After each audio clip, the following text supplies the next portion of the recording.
Para muitas pessoas, ouvir que Deus é o dono de tudo não traz alívio, traz tensão. Essa frase, que deveria libertar, muitas vezes soa como cobrança, como se Deus estivesse dizendo: agora cuide, porque se algo der errado, a responsabilidade é sua. Mas e se essa verdade não fosse uma ameaça? E se fosse, na verdade, a notícia mais libertadora que o coração poderia ouvir?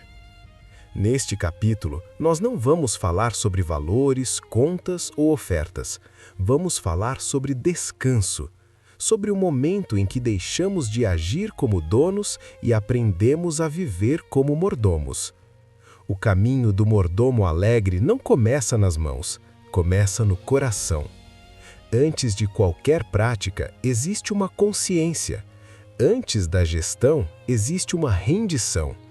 Por isso, este primeiro passo não trata de o que fazemos com os recursos, mas de como nos posicionamos diante daquele que é o verdadeiro dono. Capítulo 1. O coração do mordomo. Do peso da posse à liberdade da gestão. A posse de Deus. Perda ou descanso? Para muitas pessoas, ouvir que Deus é o dono de tudo desperta mais tensão do que alívio. Ao longo do tempo, essa verdade bíblica foi, em alguns contextos, associada a cobranças, discursos duros e pressões mal explicadas. Não é raro que líderes e ofertantes carreguem receio ao se aproximar desse tema. Mas e se essa afirmação, Deus é o dono, não fosse uma ameaça, e sim uma boa notícia? Se tudo pertence a Ele, então o peso final da provisão não repousa sobre nossos ombros. A responsabilidade existe, mas não é solitária. A mordomia cristã não começa com exigência, começa com descanso. Antes de falar sobre valores, contas ou ofertas, é preciso compreender algo mais profundo. Não fomos chamados a sustentar o reino, mas a administrar aquilo que Deus já sustenta. É a partir desse lugar de alívio, e não de medo, que este caminho começa. A casa que não nos pertence. Imagine que você foi convidado para cuidar de uma propriedade de valor incalculável enquanto o proprietário viaja. Antes de partir, ele lhe entrega as chaves e diz: tudo que está aqui é para o serviço e para o bem comum. Use os recursos com sabedoria. Eu confio em você. O primeiro sentimento que surge não é de peso, mas de honra. Ser escolhido para cuidar de algo valioso comunica confiança. Entretanto, algo muda quando o gestor começa, mesmo sem perceber, a agir como dono. Se você passa a acreditar que a casa é sua, cada rachadura se transforma em um fardo insuportável. O telhado que vaza vira motivo de vergonha, e as chaves precisam ser centralizadas para que ninguém questione suas decisões. O medo de perder o controle gera isolamento, e o isolamento alimenta a insegurança. Mas quando a consciência permanece clara, eu não sou o dono, sou o mordomo, a experiência muda completamente. A gestão fiel traz paz. Se o telhado vaza, você utiliza os recursos que o dono deixou. Se as contas chegam, você as apresenta com transparência. Não há necessidade de esconder, controlar ou temer. Você administra um privilégio, não carrega sozinho um problema.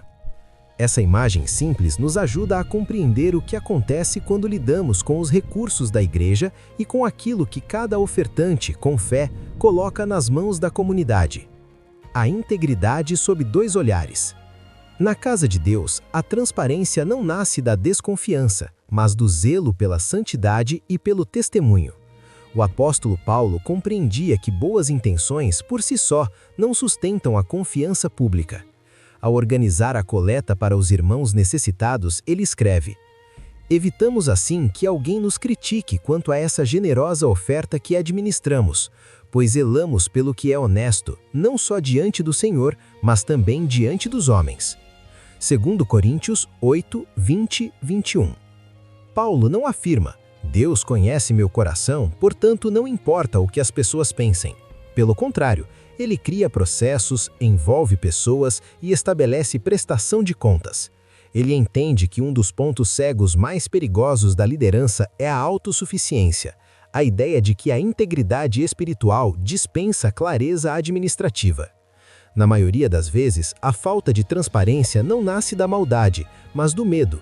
Medo de críticas, medo de conflitos, medo de parecer frágil. Ainda assim, quando abrimos as contas da igreja, não estamos cedendo à suspeita, estamos praticando um ato de adoração. Essa clareza honra a Deus, protege os líderes e oferece algo precioso a quem oferta: segurança emocional. Para o ofertante, transparência não significa controle, mas descanso, a certeza de que aquilo que foi confiado está sendo cuidado com zelo e fidelidade. Cristo, o modelo supremo da mordomia. Antes de qualquer planilha, orçamento ou relatório, a mordomia cristã nasce do Evangelho. Paulo lembra aos Coríntios: pois vocês conhecem a graça de nosso Senhor Jesus Cristo, que sendo rico se fez pobre por amor de vocês. 2 Coríntios 8, 9. A administração no reino não começa no dinheiro, começa na graça. Cristo não se agarrou à posse, mas confiou-se totalmente ao Pai. Toda mordomia saudável flui desse mesmo princípio. Quem foi alcançado pela graça aprende a lidar com recursos sem medo e sem apego. O alívio de ser um gestor. O líder que administra sozinho carrega um peso que Deus nunca lhe entregou. A prestação de contas não é uma ameaça à autoridade, é a sua maior aliada. Ela funciona como trilhos que mantêm o trem no caminho certo, impedindo descarrilamentos silenciosos. Quando o líder aceita ser mordomo e não dono, algo libertador acontece. Ele ganha leveza para focar no que realmente importa: o cuidado com pessoas, o pastoreio do rebanho e a expansão do reino. E quando essa gestão é feita de forma clara e compartilhada, toda a comunidade se beneficia. A confiança cresce, a paz se estabelece e a missão avança com mais liberdade. Ser mordomo não diminui ninguém. Pelo contrário, revela que Deus confiou algo valioso a mãos humanas, e isso é honra, não fardo. Agora, uma pergunta para o coração. Em que áreas da sua vida, ou da vida da igreja, você tem agido mais como dono do que como mordomo fiel? Texto bíblico da semana. Do Senhor é a terra e tudo o que nela existe, o mundo e os que nele vivem. Salmo 24, versículo 1. Se este conteúdo tem falado ao seu coração, caminhe conosco. Inscreva-se no canal, compartilhe com alguém que lidera ou oferta ao seu lado e siga essa jornada com calma, no ritmo da consciência. No próximo capítulo, vamos falar sobre algo sutil, perigoso e muito comum na vida cristã. Quando o medo se veste de responsabilidade e o controle parece zelo. Capítulo 2.